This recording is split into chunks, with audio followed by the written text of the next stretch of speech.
നിങ്ങളുടെ favourite shows ഇനി ഒരിക്കലും മിസ്സാവില്ല. ഇപ്പോൾ C5-ലൂടെ കാണും നിങ്ങളുടെ ഫേവറേറ്റ് ഷോസ് തികച്ചും സൗജന്യമായി.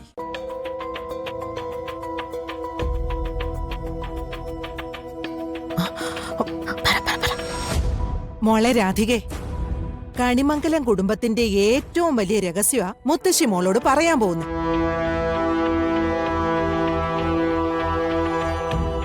അത് വേറെ ആരുടെയും കാതിലെത്തരുത്.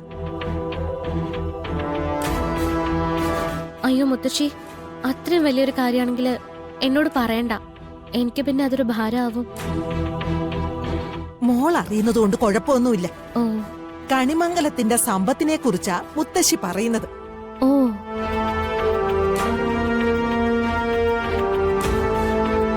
അതായത് പരമേശ്വരൻ ഒരു വിൽപ്പത്രം എഴുതി വച്ചിട്ടുണ്ട്.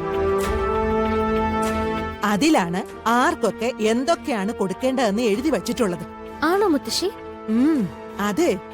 കാലാകാലങ്ങളായിട്ട് രാജകുടുംബത്തിന്റെ ശീലം അതേപടി പിന്തുടരുന്ന ശീലമാ നമ്മുടേത്. എന്നുവച്ചാ ഓരോ തലമുറയിലും ഒരവകാശി ഉണ്ടാവും.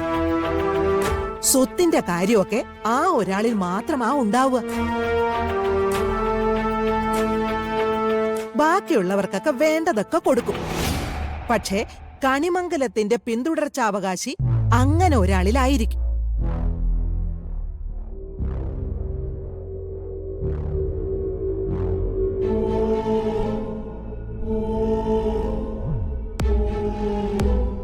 പരമേശ്വരൻ എഴുതി വെച്ച വിൽപ്പത്രപ്രകാരം ഇനി കണിമംഗലത്ത് പിറക്കാൻ പോകുന്ന കുഞ്ഞാണ് കണിമംഗലത്തിന്റെ രാജകുമാരൻ.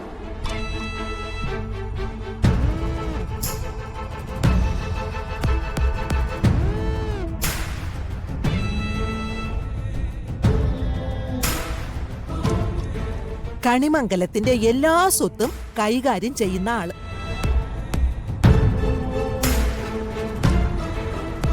സൂര്യയ്ക്കും കൽപ്പനയ്ക്കും ഒരു കുട്ടി പിറന്നിരുന്നെങ്കിൽ ആ കുഞ്ഞായിരുന്നേനെ കണിമംഗലത്തിന്റെ വരുംകാല അവകാശി. പക്ഷേ അതിന് ഭാഗ്യമില്ലല്ലോ.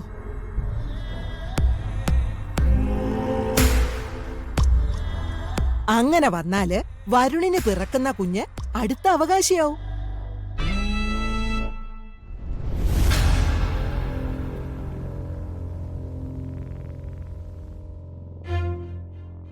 സൂര്യയുടെ കുഞ്ഞായാലും വരുണിന്റെ കുഞ്ഞായാലും എല്ലാം ഒരുപോലെയല്ലേ?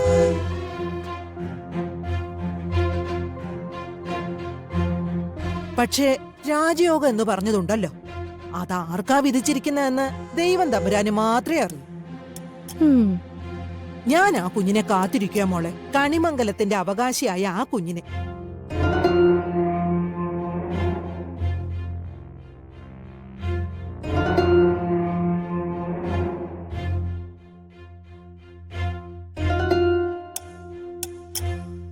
മോളെ, നിന്റെ ബുദ്ധി ഏറ്റവും തോന്നുന്നേ.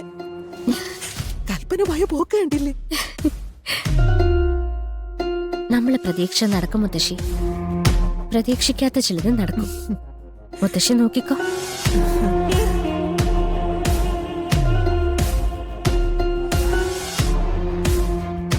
കൽപ്പനേച്ചിയും ഏട്ടനും ഒരുമിക്കാൻ വേണ്ടി മാത്രല്ല, പ്രിയങ്കയും വരണം ഒരുമിക്കാൻ ഇത് കാരണമാവും.